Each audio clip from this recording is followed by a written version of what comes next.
Hi, and welcome to SRE Statconsultancy Services. Today, we're tackling a fundamental concept in statistics, the odds ratio. By the end of this video, you'll know exactly what it is, why it's so important, and how to interpret it. Whether you're a student, researcher, or just curious, this video is for you. Let's start with the basics. In statistics, odds refer to the likelihood of an event happening compared to it not happening.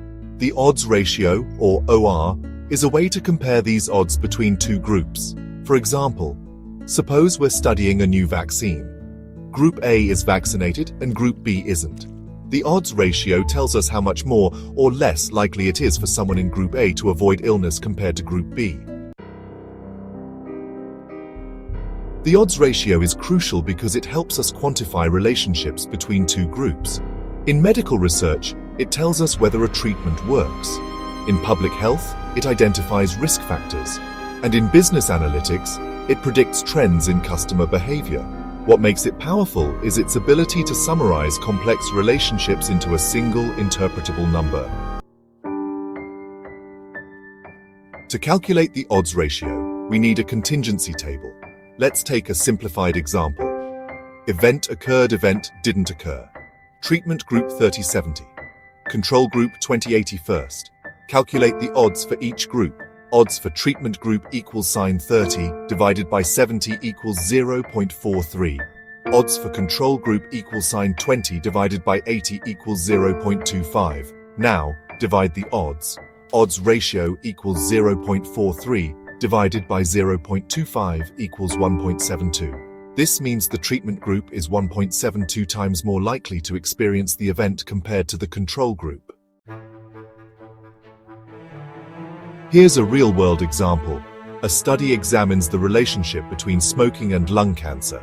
Lung cancer 50, no lung cancer 150, non-smokers 10, no lung cancer 190. The odds for smokers is 50 divided by 150, which equals 0.33. The odds for non-smokers is 10 divided by 190, which equals 0.05. The odds ratio is 0.33 divided by 0.05, which equals 6.6. This result tells us that smokers are 6.6 times more likely to develop lung cancer than non-smokers. Understanding the result is simple. An odds ratio of 1 means there's no difference between the groups.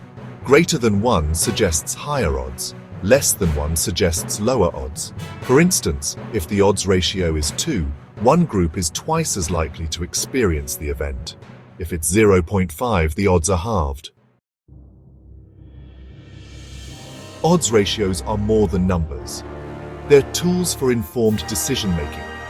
They empower researchers, public health officials, and businesses to assess risks and benefits effectively. Here's what we covered. Odds ratio compares odds between two groups. It's widely used in healthcare, research, and business. Understanding it helps you make data-driven decisions. If you enjoyed this video, hit like, subscribe, and click the notification bell to stay updated. Leave your questions in the comments below. We'd love to hear from you. Thanks for watching.